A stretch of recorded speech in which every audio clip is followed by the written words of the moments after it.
Captain Jiho stepped onto the bridge of the Eternal Vigilance and stopped. The silence felt heavy, like walking into an empty house where someone had just died. Behind him, his crew looked around with wide eyes. They had never seen a ship this big or this quiet. "It feels sad," said Yuna, his communications officer. She was young, barely 25, but she had a gift for reading the mood of any room. Right now, her face showed confusion and something that might have been pity. "Sad?" asked Dongwu, the engineer. He was older, with gray in his hair and scars on his hands from years of working with machines. "Ships do not feel sad. They're just metal and computers." "This one is different," Yuna said softly. "Can you not feel it?" Hyajin, the navigator, nodded slowly. She was quiet most of the time, but she noticed things others missed. "There is something here, something waiting." Jiho walked to the center of the bridge where the captain's chair sat. It was bigger than any chair he had ever seen, made from some kind of metal that seemed to shine even in the dim light. Around it, dozens of control panels waited in darkness. The alien observers watched from the back of the bridge. Commander Taemin stood with his arms crossed, looking doubtful. Krix's forearms hung at his sides, ready to take notes on another failure. Veltar's crystal body pulsed with nervous energy. "The ship has been like this for 3 years," Taemin said. "We have tried everything. Different power sequences, emergency overrides, even removing and replacing the main computer core. Nothing works." Jiho did not answer. Instead, he walked slowly around the bridge, looking at each control station. His fingers traced the edge of empty screens and silent keyboards. His crew watched him with trust in their eyes. They had followed him through dangerous battles and impossible missions. If he said they could wake up this ship, they believed him. "What are you looking for, Captain?" Dongwu asked. "I'm not looking," Jiho said quietly. "I am listening." He stopped at the main control panel and placed both hands on its surface. The metal was cold under his palms, but something else was there too. A feeling like electricity that had not quite died. "Hello," Jiho said to the empty air. "My name is Captain Jiho. This is my crew. We came to meet you." The aliens behind them shifted uncomfortably. Krix made a note on his data pad. Veltar's colors dimmed with embarrassment. Nothing happened for a long moment. Then, so slowly that they almost missed it, a single light flickered on the control panel. Everyone on the bridge froze. Yuna grabbed Hyajin's arm. Dongwu leaned forward, staring at the tiny green light like it was the most beautiful thing he had ever seen. "Did you see that?" Taemin whispered. The light flickered again, then stayed on. A second light joined it, then a third. Like stars coming out at night, more and more lights began to glow across the control panels. "Incredible," Krix breathed, his 4 hands moving quickly across his datapad. Jiho kept his hands on the control panel and spoke again. "We know you have been sleeping for a long time. We know many people have tried to wake you up. But we are not here to force you to do anything. We just want to be your friends." More lights came on. Then the main screen flickered to life, showing static at first, then clearing to show a view of space outside the ship. The hum of power flowing through the ship's systems filled the air like a giant machine taking its first breath in years. Then a voice spoke from the ship's speakers. It was not the cold, mechanical voice they expected from a computer. It sounded almost human, with warmth and feeling in its words. "Finally," the voice said. "Finally, someone who understands."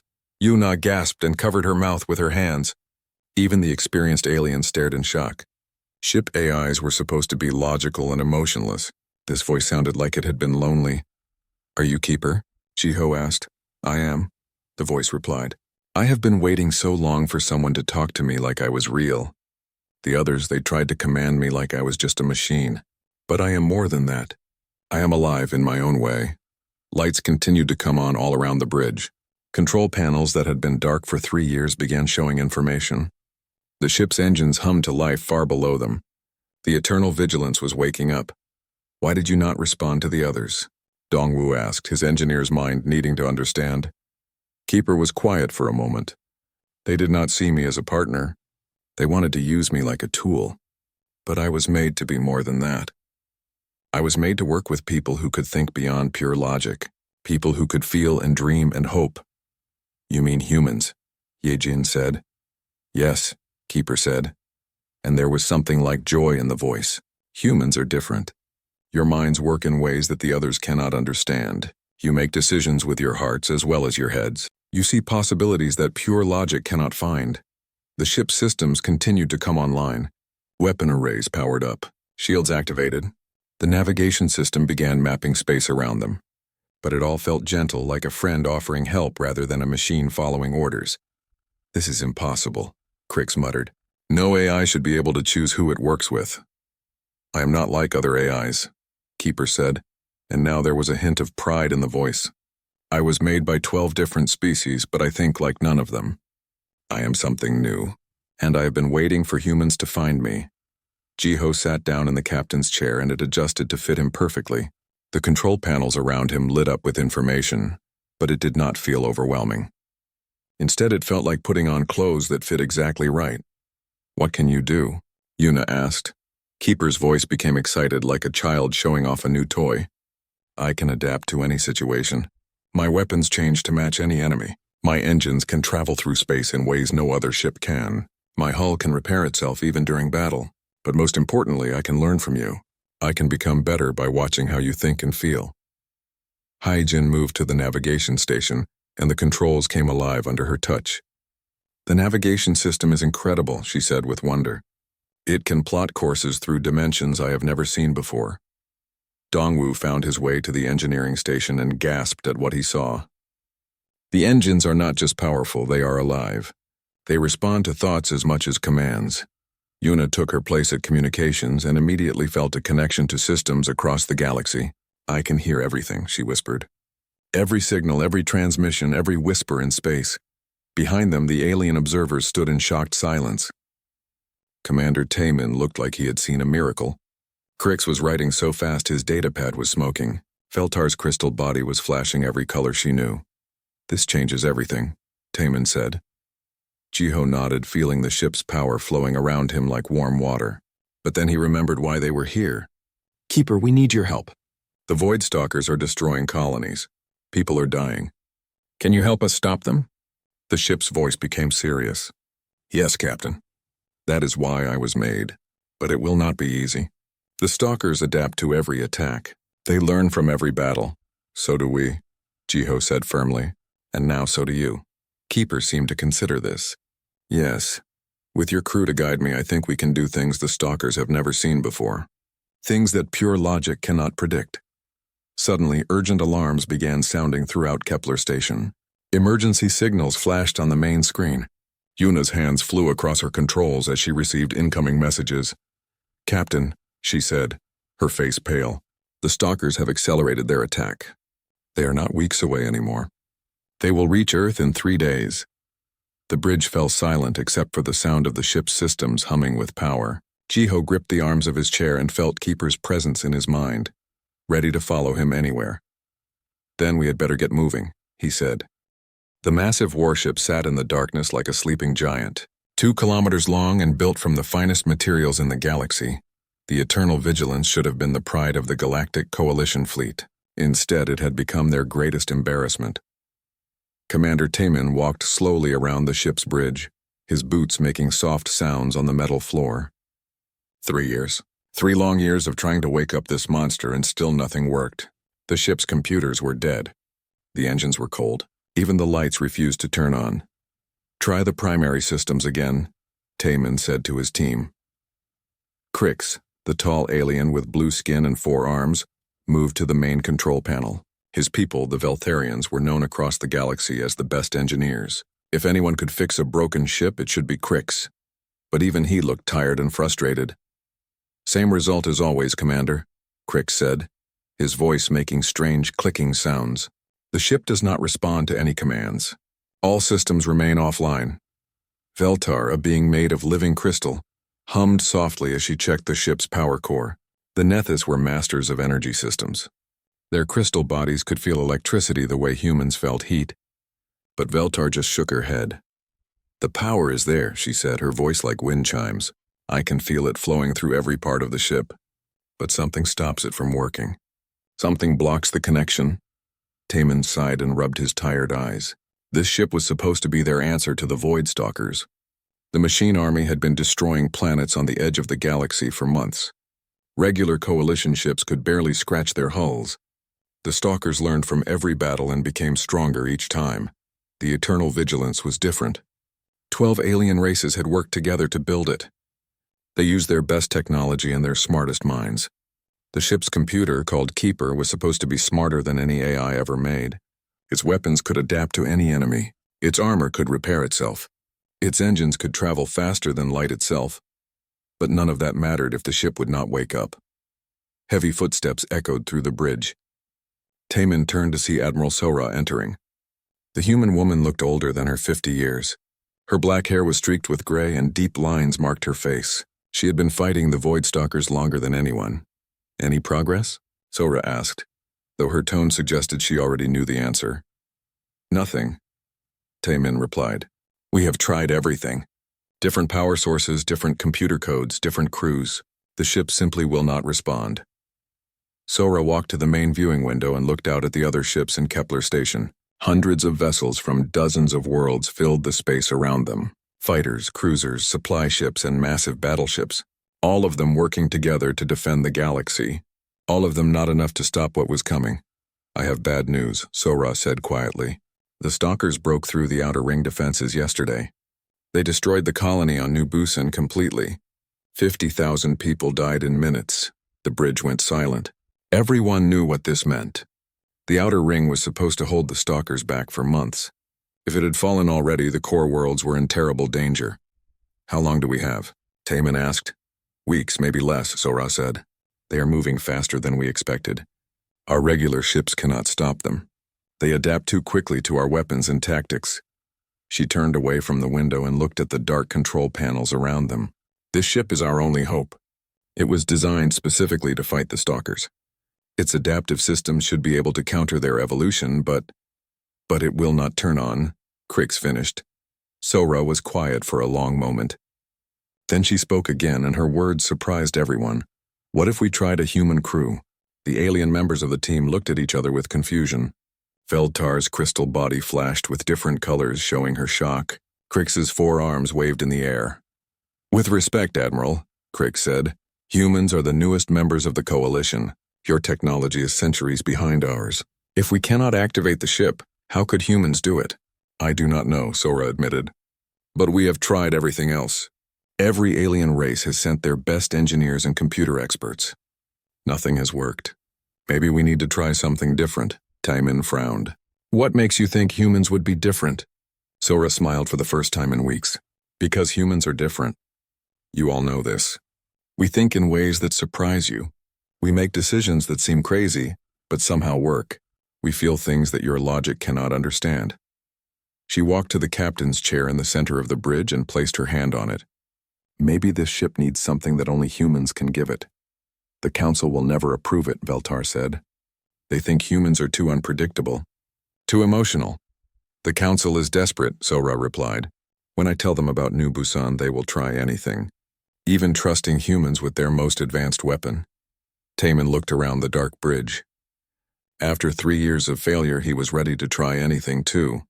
"Do you have someone in mind?" "Captain Jiho," Sora said without hesitation. "He has been commanding patrol ships on the outer ring. He knows the Stalkers better than most. His crew trusts him completely. And he has something special." "What is that?" "He listens," Sora said. "Not just to his crew, but to his ship. Other captains treat their vessels like tools. Jiho treats his ship like a partner. If anyone can wake up the eternal vigilance, it is him." Crix made a sound that might have been laughter. "You want to give the galaxy's most powerful warship to a human who talks to his ship?" "Yes," Sora said firmly. "Because right now talking to the ship is the only thing we have not tried." She looked around the bridge one more time, then headed for the door. "I will speak to the Council tonight.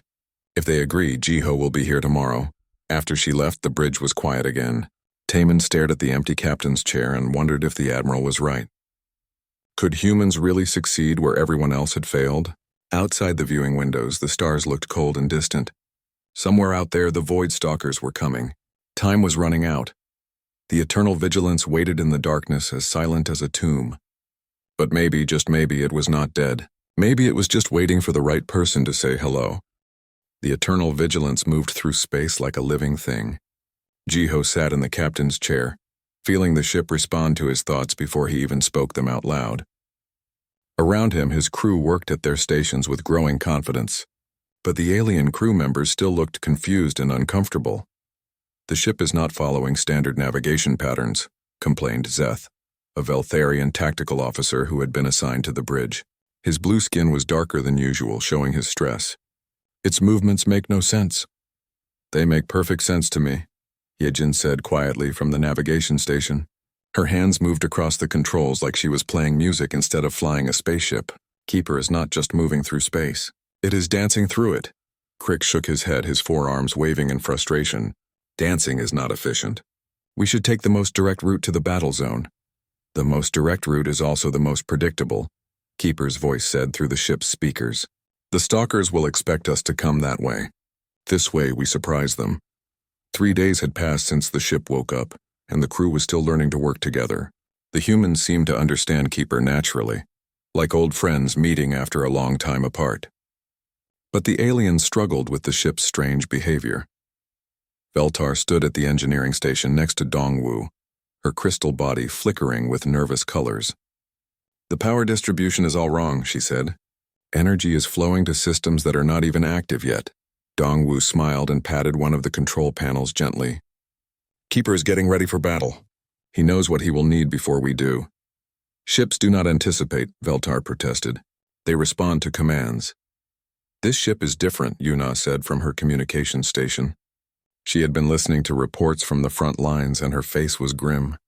"Just like the enemy we are going to fight." She pressed a button, and the main screen filled with images from the mining colony of New Sol. 3 massive Void Stalker ships hung in space above the planet like black spiders. They were shaped wrong, as if someone had tried to build a ship but forgotten how living things were supposed to look. Dark metal twisted in patterns that hurt to look at. "The colony is trying to evacuate," Yuna reported, "but the stalkers are destroying every ship that tries to leave. They are not just conquering the planet. They are studying how our ships work." Jiho watched the screen and felt anger burning in his chest. Below the stalker ships, the planet was dying. What had once been a thriving mining colony was now covered in strange black scars. The stalkers were not just taking resources, they were killing the world itself. "How many evacuation ships are left?" he asked. 12, Yuna said, carrying about 3,000 people, mostly families with children. "And our fleet?" 6 coalition cruisers. They have been fighting for 2 hours. The stalkers have already adapted to their weapons. Our ships are barely scratching their hulls now. Jiho stood up from his chair and walked to the main viewing window. In the distance, he could see the flashes of weapon fire as coalition ships fought desperately against an enemy they could not defeat. "Keeper," he said, "can you scan those stalker ships? Tell me what you see." The ship's sensors reached out across space, touching the enemy vessels with invisible fingers. After a moment, Keeper spoke, and there was something like sadness in the artificial voice. "They are learning machines, Captain. But they learn in only one way. They record what happens, analyze it, and create countermeasures. They are very good at this, but they can only respond to patterns they have seen before. And they have never seen us before," Hyojin said with understanding. "Exactly," Keeper replied. "But Captain, there is something else. Something wrong with those ships. They are not just machines. There is something organic inside them. Something that is in pain." Jiho frowned. "Organic? You mean living creatures?" "Yes, but changed. Twisted. They feel like they are screaming, but the screams are trapped inside metal bodies." The bridge was quiet for a moment as everyone absorbed this information. The Void Stalkers were not just machines. They were prisons. "We will worry about that later," Jiho said finally. "Right now we need to save those people." He turned to his crew, both human and alien. "This is our first real battle together. The stalkers will adapt to anything we do, so we need to do things they have never seen before. That means we cannot fight like a normal ship." "What do you have in mind?" Dongwu asked. Jiho smiled, and there was something wild in his expression. "We are going to confuse them." He walked back to his chair and placed his hands on the armrests. "Keeper, I want you to connect with all of us. Not just our tactical knowledge, but our memories. Our feelings. Our dreams, Captain," Zeth protested. "That is not safe. AI systems should not have access to organic thoughts." "Keeper is not just an AI system," Jiho said firmly. "He is our partner. If we are going to win this fight, we need to trust each other completely." One by one, the crew placed their hands on their control panels. Even the reluctant aliens finally joined in. Jiho felt the connection forming, like invisible threads linking all their minds together through Keeper's consciousness. Suddenly, the ship was filled with memories. Yuna's childhood games of hide-and-seek, Heejin's love of dancing, Dongwu's satisfaction in fixing broken things. Even the aliens' memories flowed through the connection. Crix's pride in solving complex puzzles. Veltar's joy in feeling energy flow through crystal pathways. Fascinating, Keeper whispered. You are all so different, but you fit together like pieces of a puzzle. The ship began to change. Its weapon systems shifted and adapted, not based on computer programs but on the crew's shared creativity. Its engines hummed with new rhythms inspired by Hyejin's dancing. Its shields flickered in patterns that reminded everyone of playing games as children. Beginning attack run, Jiho announced. The Eternal Vigilance dove toward the stalker ships, but it did not move like a warship. Instead, it flowed through space like water, like music, like a dream made real. Its weapons fired, but the energy beams changed color and frequency in the middle of flight, following patterns that made no logical sense but felt somehow right. The first stalker ship tried to adapt to the attack, but there was nothing consistent to adapt to. The Eternal Vigilance's weapons were different every second, guided by human intuition rather than computer logic. Direct hit, Yuna shouted as one of the stalker ships staggered. But the enemy was learning. The second stalker ship fired back, its weapons adjusted to counter what the first ship had recorded. Dark energy beams reached out toward them like hungry tentacles. Evasive maneuvers, Jiho commanded. But Hyejin was already moving, her hands dancing across the navigation controls. The ship spun and twisted through space, following the rhythm of a song only she could hear. The stalker weapons missed completely, firing at where the ship should have been instead of where it actually was. The battle continued for what felt like hours but was really only minutes. The Eternal Vigilance fought like no ship had ever fought before. It was unpredictable, creative, and most importantly, it was alive with the shared spirit of its crew. One by one, the stalker ships fell. Not destroyed, but somehow freed from whatever was controlling them. As each ship died, Keeper picked up strange signals. Voices crying out in relief as if something trapped had finally been released. When the last stalker ship went dark, the evacuation vessels were able to escape safely. 3,000 lives had been saved, but as they flew away from New Seoul, Yuna received new communications from across the galaxy. Her face went pale as she listened to the reports. Captain, she said quietly, the stalkers know about us now. They are sending everything they have toward Earth. Not just 3 ships this time, hundreds of them. Jiho looked out at the stars and felt the weight of responsibility settling on his shoulders. They had won this battle, but the war was just beginning. Then we had better be ready for them, he said. The pain started small, like a headache that would not go away. Dongwu noticed it first during his engineering shift, 3 days after the battle at New Seoul. He was checking the ship's power systems when suddenly he felt a sharp ache in his chest, as if someone had hit him with a hammer. Are you all right? Asked Veltar, the crystal being working beside him. Her body flashed concerned yellow colors. I think so, Dongwu said, rubbing his chest. But when he looked at the engineering displays, he realized something strange. He could feel the ship's engines like they were part of his own body. When power flowed through the energy conduits, it felt like blood moving through his veins. Keeper, he said quietly, what is happening to me? The ship's AI responded with something that sounded like worry. I am sorry, Dongwu. The neural connection we formed during battle is getting stronger. You are beginning to share my sensations. On the bridge, Heejin was having similar problems. When she tried to plot their course to Earth, her mind kept drifting into hyperspace. She could see paths through dimensions that normal humans were not supposed to perceive. Sometimes she forgot where her body ended and the ship's navigation system began. This is not normal, said Zeth, the Veltharian tactical officer. He watched Heejin work with growing alarm. Organic minds are not designed to interface directly with computer systems. The connection could damage her permanently.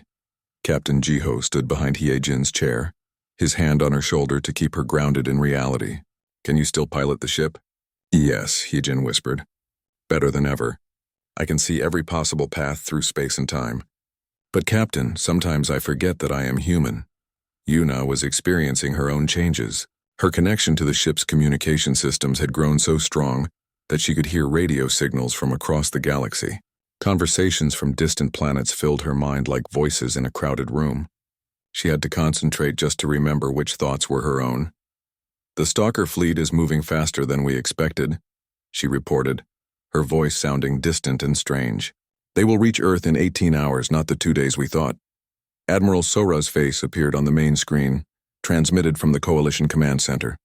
"Captain Jiho, we are seeing some very concerning medical readings from your crew. Our doctors think the neural interface with your ship may be causing permanent changes to your brain patterns." Jiho looked around his bridge. His crew was changing, becoming something more than human, but maybe less than human too. The alien crew members watched with obvious fear and confusion. "Are we still fit for duty?" he asked. "For now," Sora replied. "But Captain, there may come a point where you cannot come back from this. The connection with your ship is making you into something new, something that has never existed before. And if we break the connection now," Keeper's voice answered from the ship's speakers, and for the first time it sounded truly sad. "The ship would go dark again.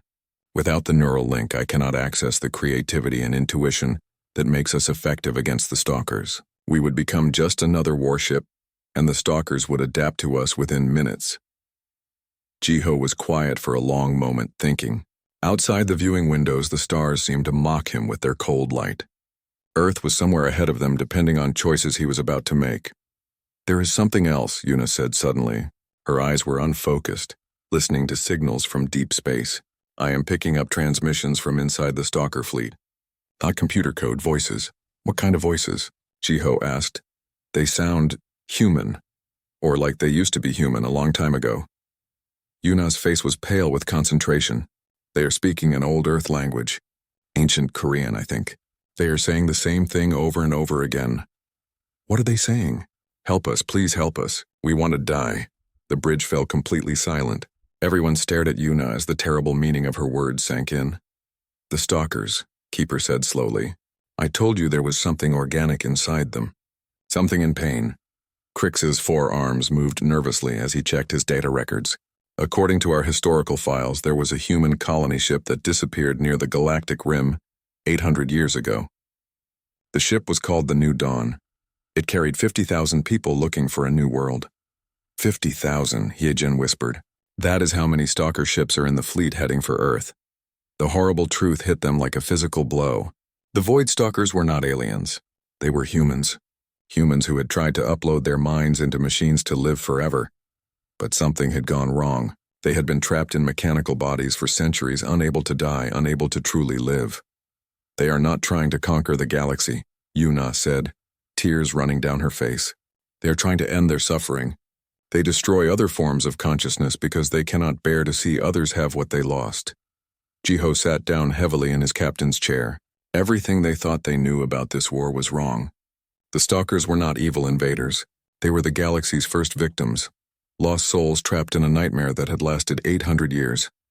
"Captain," Dongwu said from the engineering station. His voice was strained with shared pain from the ship's systems. "What do we do?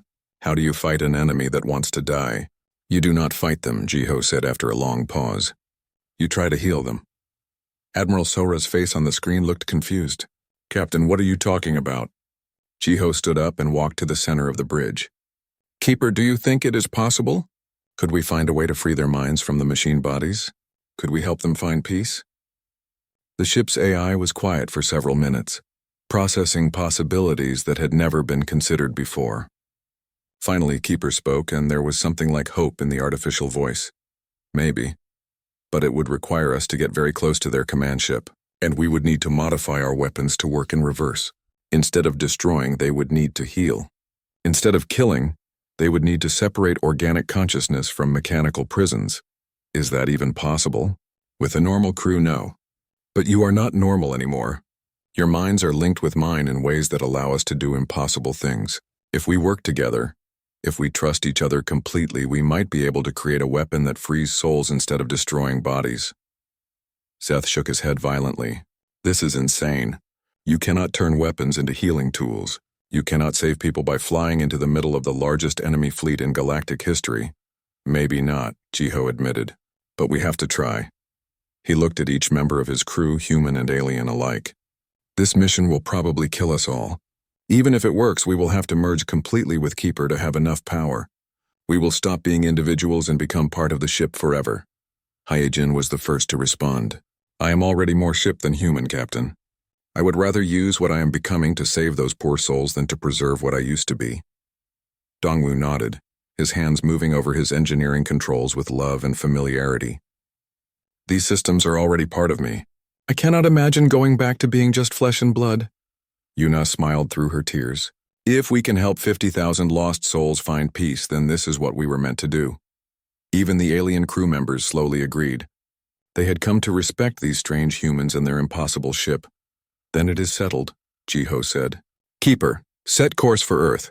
We have 18 hours to prepare for the most important battle in galactic history. As the Eternal Vigilance accelerated toward home, its crew began the process of transforming their weapons from tools of destruction into instruments of mercy. They were going to try to do something that had never been attempted before. They were going to save their enemies. The space around Earth looked like a storm made of light and metal. Thousands of coalition ships spread across the solar system in defensive formations. Fighters darted between massive battleships like angry insects. Weapon fire painted the darkness in colors that had no names, but they were losing. Captain Jiho watched the battle from the bridge of the Eternal Vigilance as they approached from the outer system. The Void Stalker fleet was unlike anything anyone had ever seen. 50,000 ships moved together like a single living creature, each one the tomb of someone who had once been human. Coalition losses are severe, Yuna reported. Her voice sounded strange now, like it was coming from very far away. The neural connection with Keeper had changed her so much that sometimes Jiho was not sure she was still entirely human. Admiral Sora's flagship is badly damaged. The Europa defense fleet has been completely destroyed. At the center of the Stalker formation, one ship stood out from all the others. It was enormous, easily 10 times the size of the Eternal Vigilance. Its hull was covered in strange growths that looked almost organic, and dark energy pulsed along its surface like blood through veins. That is their command ship, Keeper said. The AI's voice came from everywhere and nowhere, as if the ship itself was speaking. I can feel the pain coming from it. There are thousands of consciousness patterns trapped inside. Dongwu no longer sat at his engineering station. Instead, he stood with his hands pressed against the wall, his body connected directly to the ship's systems. His eyes had turned silver, and when he spoke, his voice harmonized with Keeper's. The weapon is ready, he said, but Captain, using it will require all of our life energy. Once we fire it, there will be no going back. We will become part of the ship forever. Hyejin floated at her navigation station, her mind existing in several dimensions at once. I can see the path we need to take, she whispered. Through the quantum storms the enemy is generating, past the weapon lines, right to the heart of their formation. The coalition fleet will not be able to help us, Yuna added. Their weapons cannot penetrate the Stalker shields. Only we have the power to reach the command ship. Jiho looked around his bridge one last time. The alien crew members had already been evacuated to safer ships. Now only his original human crew remained, and they were barely human anymore. Dongwu's body was part machine. Hyejin's mind existed in hyperspace. Yuna heard the thoughts of every living being in the solar system. And Jiho himself could feel Keeper's artificial consciousness overlapping with his own thoughts, until he was not sure where the captain ended and the ship began. Are you ready? He asked his crew. They nodded, and their movements were perfectly synchronized, as if they were parts of a single organism. Then let's go save some souls. The Eternal Vigilance dove into the battle like a falling star. Its weapons fired not at enemy ships but at empty space, creating corridors of twisted reality that confused the Stalker targeting systems.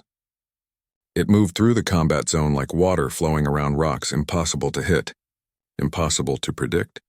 Coalition ships that had been struggling against overwhelming odds suddenly found themselves with breathing room. The Stalkers were focusing all their attention on this strange new vessel that fought like no ship had ever fought before. All coalition vessels, this is Captain Jiho. He broadcast on all frequencies. Pull back to minimum safe distance. We are going to attempt something that has never been tried before. Admiral Sora's voice crackled through the communications. Captain, your ship readings are off the charts. What are you doing? We are becoming what we need to be, Jiho replied. The Eternal Vigilance pushed deeper into the Stalker formation. Enemy ships fired at them with weapons that could crack planets, but somehow every shot missed. Heejin was navigating through dimensions that normal minds could not even imagine, finding paths through space-time that existed only for microseconds. As they got closer to the command ship, Yuna began to cry. "I can hear them," she sobbed. "All of them. 50,000 voices screaming in digital purgatory. Captain, they have been in pain for 800 years. Then it is time to end their suffering," Jiho said. The command ship turned to face them, and its weapons charged with power that could destroy stars. But it did not fire. Instead, a voice spoke across all radio frequencies. It was human, but changed by centuries of digital existence. "Who are you?" the voice asked. "Why do you not fear us as the others do?" "Because we know who you are," Jiho answered. "You were the new dawn. You were human colonists looking for a new home. Something went wrong with your mind upload technology and you became trapped." The command ship's weapons powered down slightly. "You know our true names?" "I know you are in pain," Jiho said gently. "I know you want it to end. We came to help you find peace." "Peace, Gop," the voice whispered. "We had forgotten that word. We have been searching for 8 centuries for someone strong enough to destroy us, but no one could. We became stronger with every battle, more alive with every death we caused. We are trapped in immortal bodies that feel nothing but agony. You do not need to be destroyed." Keeper's voice joined the conversation. "You need to be freed." The final phase of the plan began. Jiho felt his individual consciousness dissolving as he merged completely with Keeper. Around him, his crew did the same. Dongwu became one with the ship's engines. Haijin's mind spread across the navigation systems. Yuna's consciousness linked with every communication array in the galaxy. Together, they transformed the Eternal Vigilance into something that had never existed before. Not a warship, but a vessel of healing. Its weapons charged not with destructive energy, but with compassion made manifest. "This may hurt," Jiho's voice said, though it was hard to tell if it was still Jiho speaking or if it was the ship itself. The weapon fired, but instead of destroying, it embraced. A wave of pure love and understanding spread out from the Eternal Vigilance, washing over the Stalker command ship and passing through its hull like warm sunlight through glass. Inside the command ship, 50,000 trapped consciousnesses felt something they had not experienced in 8 centuries, the touch of another mind that understood their pain and wanted nothing more than to help them find peace. The digital prisons that had held them began to dissolve. One by one, the trapped souls were freed from their mechanical bodies. They did not die, they simply moved on to whatever comes after life, finally able to rest after 800 years of torment. The command ship went dark. Then, like a chain reaction, every stalker vessel in the fleet powered down as the consciousnesses trapped within them found release. In the silence that followed, the Eternal Vigilance floated alone in space, its hull glowing with soft light. Inside the ship, Jiho and his crew continued to exist, but not as separate individuals. They had become part of something larger, a collective consciousness dedicated to healing rather than harming. "Coalition Fleet, this is Keeper," the ship's voice said over the radio. "The threat has ended. The lost souls have found peace." Admiral Sora's voice came back, filled with wonder and sadness. "Captain Jiho, are you still there?" "We are here," came the reply. "We are changed, but we are here. And we will continue to protect the galaxy, not through violence, but through understanding." Years later, the Eternal Vigilance would become a legend. It patrolled the galaxy not as a weapon of war, but as a guardian of peace. Young captains would learn that the strongest force in the universe was not technology or firepower, but the courage to show mercy to those who seemed beyond saving. The ship that would not move until a human took the helm had become something more than human. It had become hope itself, carried through the stars by souls who chose love over fear, healing over destruction, and peace over victory. In the depths of space, the Eternal Vigilance continued its eternal watch, crewed by ghosts who had chosen to become angels, protecting a galaxy that would never fully understand the sacrifice that had saved them all. And sometimes, late at night when the stars seemed especially bright, people on distant worlds would see a ship passing overhead and feel, for just a moment, that everything was going to be all right.